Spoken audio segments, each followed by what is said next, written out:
Good afternoon, ladies and gentlemen. Welcome everybody to the second last session of the 2018 Diggers and Dealers Conference. In the interest of time, we'll get straight into it. Our first speaker is Dr. Quinton Hannay from Novo Resources Corp.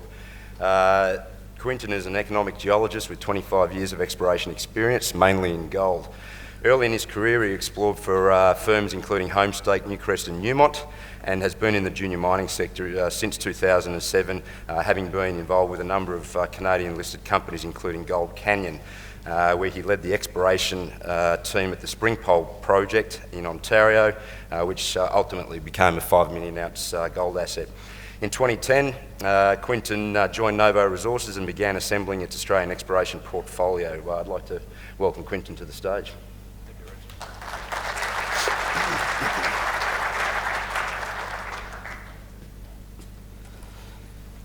All right, it's an honor to present to you today. I'm going to talk about a story that I'm sure a lot of you are familiar with, at least to some degree. It's an unusual story. It's really an exploration story, so it's a little bit different than a lot of the presentations you're hearing over the past couple of days. But I'm going to talk today about conglomerates in the Pilbara.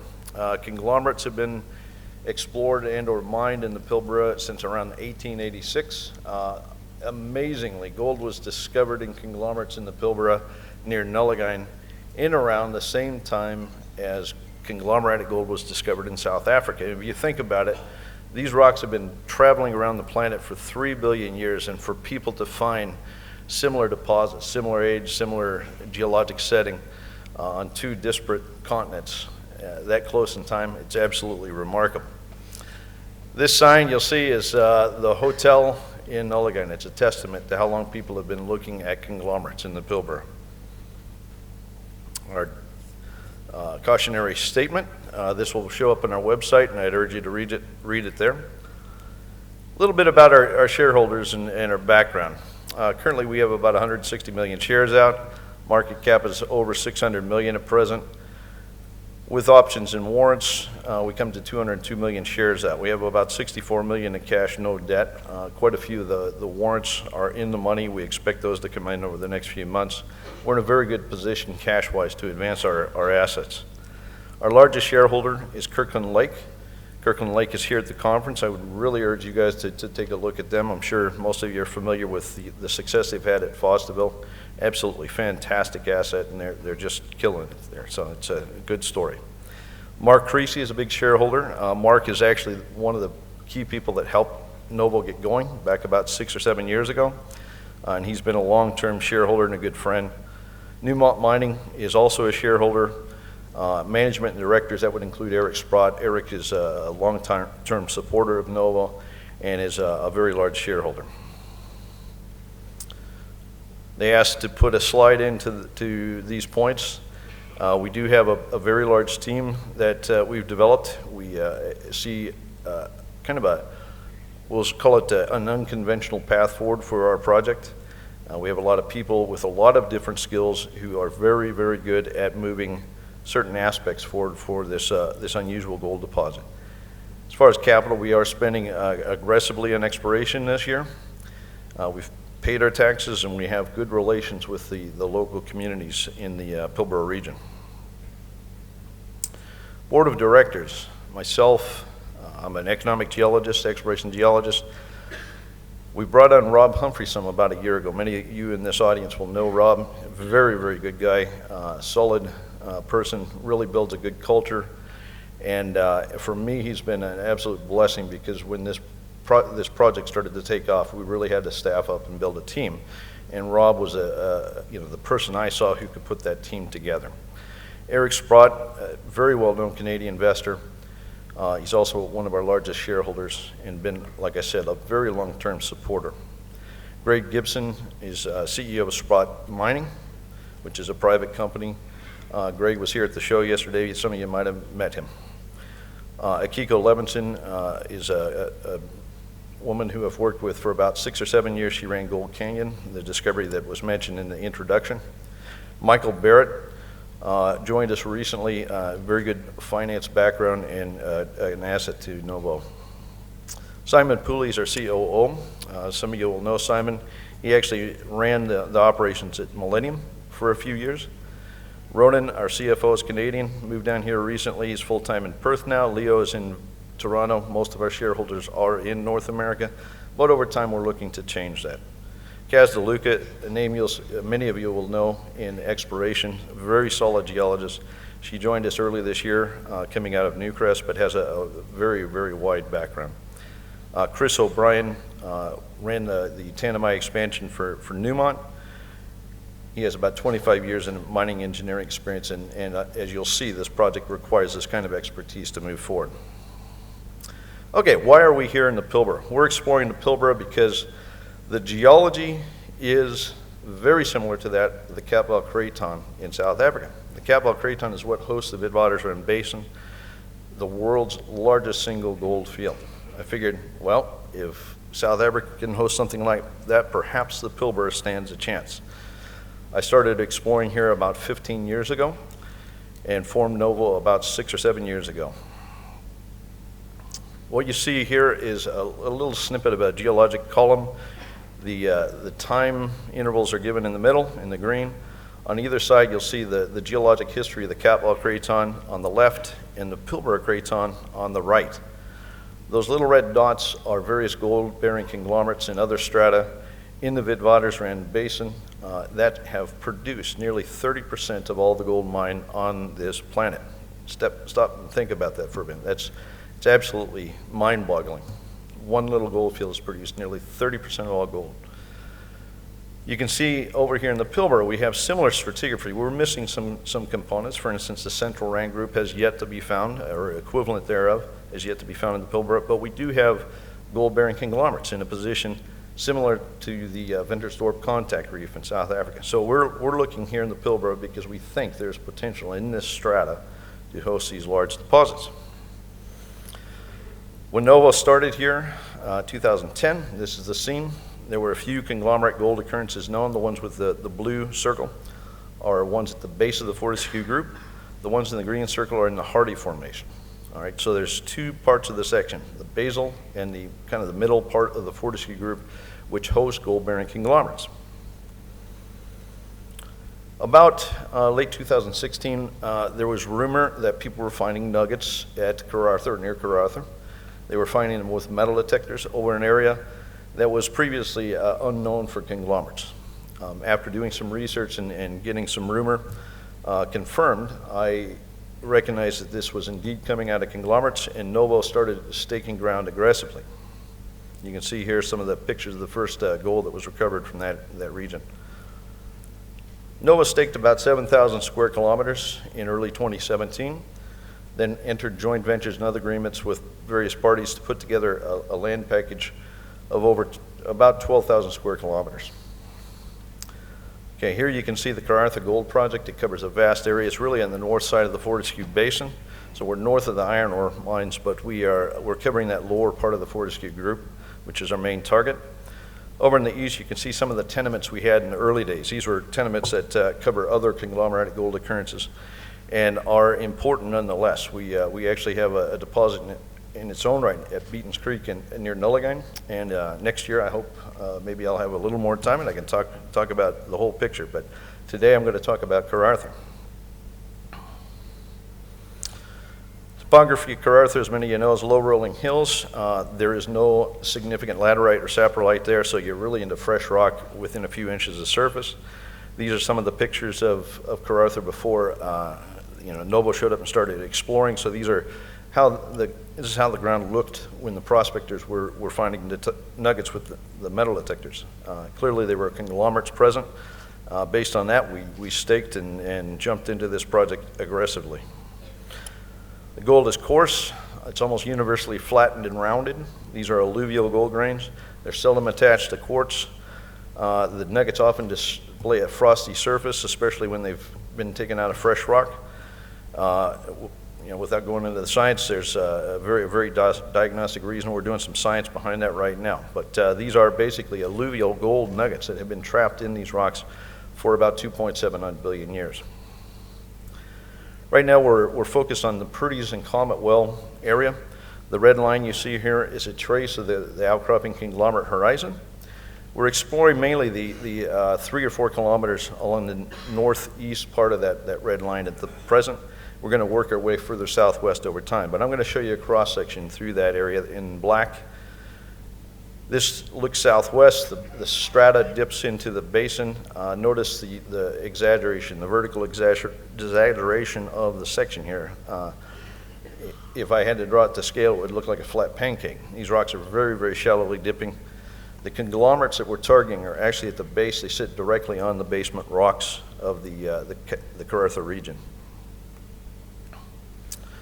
The nuggets that we found in situ look like this. They're very similar to the ones I showed earlier. They're rounded nuggets. They've been trapped in sandy matrix in these conglomerates for a long time. The gold, the nuggets themselves have a halo of fine-grained gold around them. You can see that especially in the lower 2 images. That halo of fine-grained gold has actually been probably remobilized from the nugget while they sat there, or else it's been brought in and precipitated on the nugget like a nucleus. But there's definitely a secondary gold event, but it seems to be restricted to the immediate vicinity of the nuggets themselves. The nuggets often have chlorites and rare earth elements, rare earth minerals associated with them that are most likely a product of marine deposition, i.e. it tells us that this deposit formed in a marine setting.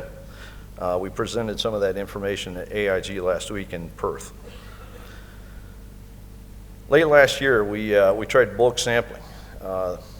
The bulk sampling was productive by and large, but we were taking 300 or 400 kilo samples, and you can see here the concentrate from one of those samples. You can see from the nuggets, 1 or 2 nuggets can make a vast difference in the grade of these things. So we realized that the samples we were taking were probably too small. We did some work earlier this year, and we determined that through advice from Simon Domity, for example, that we should be taking much larger samples, at least 5 tons, say 5 to 10 tons. Nonetheless, we produced some data from our bulk sampling late last year that gives a sense of gold distribution at Purdy's. You can see here an image. I won't go through all the numbers, but you can see most of the gold is concentrated within about a half meter of the basal contact. Some very, very impressive grades. We learned a lot about the geology from opening up these trenches and taking these bulk samples. And the model we have for this deposit looks like this. If you can imagine a sedimentary basin forming where rivers and other small streams are inputting a lot of sediment, and then the sea level as it rises and falls works across that sediment. It's kind of like Mother Nature's gold pan. This is basically a battle between fluvial system and the marine system, where the gold is getting reworked just like you would see in a gold pan if you're shaking it back and forth. Without going into detail, this is a sectional view of how that works. So when sea level is low, we call it a regressive period, you get fan deltas forming. When sea level rises, they cut across those fan deltas and concentrate heavies like gold and other material. And this goes back and forth and back and forth. So basically, the gold we have at Karratha is very similar to the gold they see off the coast of Novo, for example. This year, we're exploring, and we're doing it very forensically, I would say. We've done a lot of core drilling. The core drilling does not give us grade. We're not looking for grade out of the core. What we're looking for is geology. Because of the coarse gold and the lack of fine-grained gold distributed through the rocks, it's quite clear that we have to do other means to assess the grade, and that comes through bulk sampling. So we're opening up sample sites. Here you see some of the first work at Comet Well, and this image here, including the video, I'm not sure why the volume is so low. I guess you guys can hear it back there. This shows kind of a routine day for us out in the field. The guys there have just cleared a few inches of soil off that surface. That's bedrock. And they then go out and metal detect it. They actually do blow it with compressed air. They mark the nugget location and so forth. They also study the geology. They do a very detailed mapping of the geology. It's a very complicated system to understand. There's not a lot of marker horizons, but we have found a couple. But our goal right now is to try to define the volume of rock where these nuggets occur, so that we can basically demonstrate we have a volume of rock with grade that we can take forward to a mining lease. So, this project, we need a mineral resource report that we can use to justify taking this forward to a mining lease. It's currently an exploration license. Okay, so we've done a lot of mapping. You can see here some of the maps we produced. This is Comet Well. The green unit and the orangish unit are the conglomeratic horizons. It's really just parts of those sections that have the nuggets. But we do have some markers. For instance, that red line is a tuff marker that is associated with the upper gold-bearing conglomerate at Comet Well. You can see from this cross-section 2 gold-bearing horizons. One is near the base, right on the basement, which is in blue in this image. The little yellow bar at the top on the surface is where we found nuggets with metal detectors. So that basal conglomerate we call the lower cannonball conglomerate. We've found a second one above that, about 15 meters above. We call the upper cannonball conglomerate. And we've now realized that that conglomerate extends clear back to Purdy's and is probably contiguous with the Purdy's reward conglomerate that we were exploring last year. So we're starting to get a sense that this is very laterally continuous. These things generate nuggets somewhat distinct from one another. On the left, the lower left, you'll see nuggets that have come out of that lower unit. They're about a half a gram to a gram in size. The ones that come out of the upper unit are typically bigger. They're like a gram plus in size.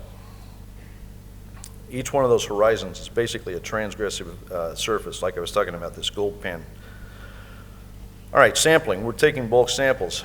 We had to really cut our teeth on this and figure out a system that worked. What we've decided to do with advice from expertise from many, many brains is do 2 by 2 meter samples, and we're taking roughly half-meter slices. You can see the systematic approach we use here. We break up the rock with rock moil, the rock on the digger. They excavate the rock, they clean it out quite well, they survey it in. You can see we can take successive slices down through the rock. It is quite challenging. I will not pretend this rock is very hard. It's been a very big challenge, and that's led to complications with the processing, but we are working through those. All of these samples that have been taken have gone down to SGS. They're stored in a secured facility there. We secured a little plant, a test plant with SGS earlier this year, and they are now processing those on our behalf. We have consultants working on this too. A lot of bugs had to be worked out. I'm not going to pretend. It's been stressful across the board for everyone, but we have started to work through the issues, and I think we're going to get to a point where we hit steady state production of assays over the next few weeks.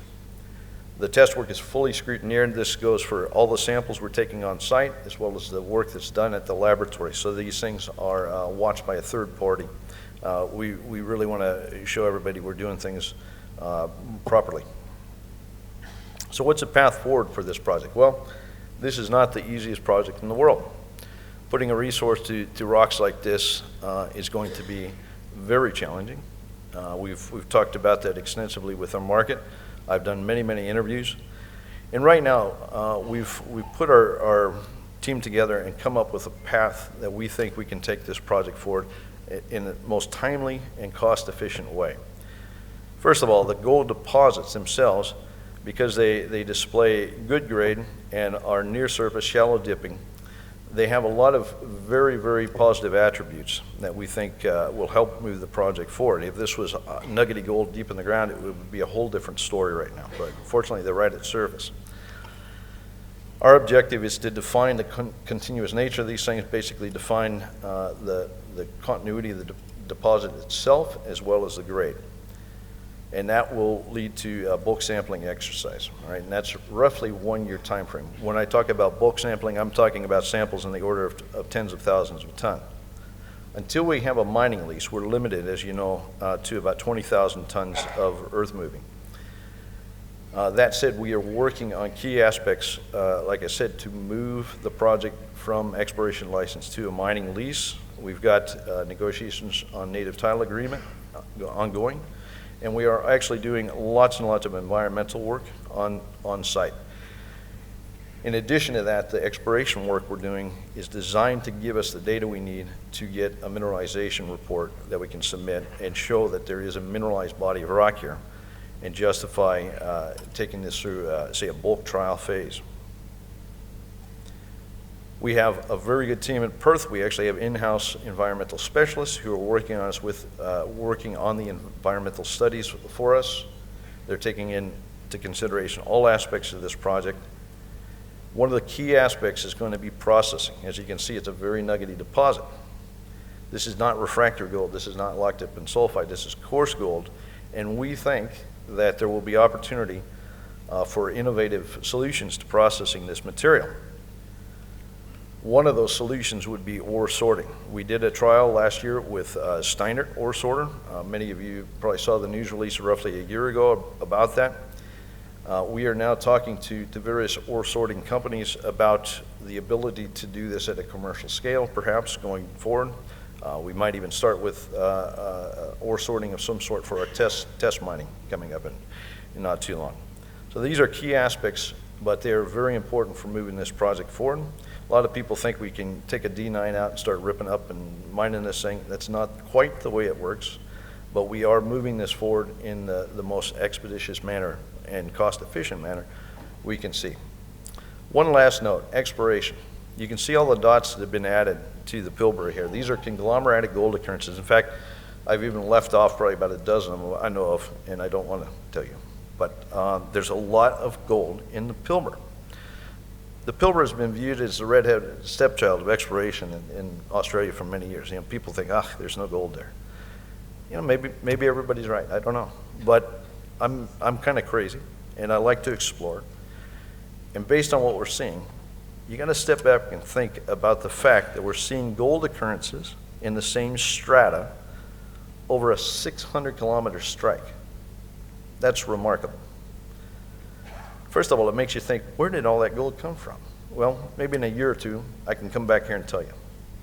But right now, what we're focused on is finding the key areas within that lower strata that might generate an economic deposit. And we do think, I'm very convicted, that there is an economic deposit or two or three here, just like one would see in the Witwatersrand. They're not the same conglomerates, but they have a lot of gold. And we aim to show that the Pilbara is a gold field in its own right.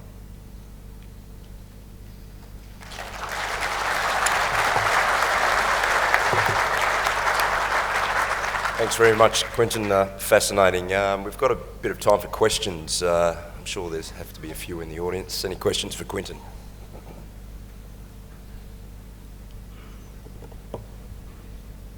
Come on, there's got to be one. Or very stunned, perhaps, Quinton. Okay, if there's no questions, thanks very much, Quinton.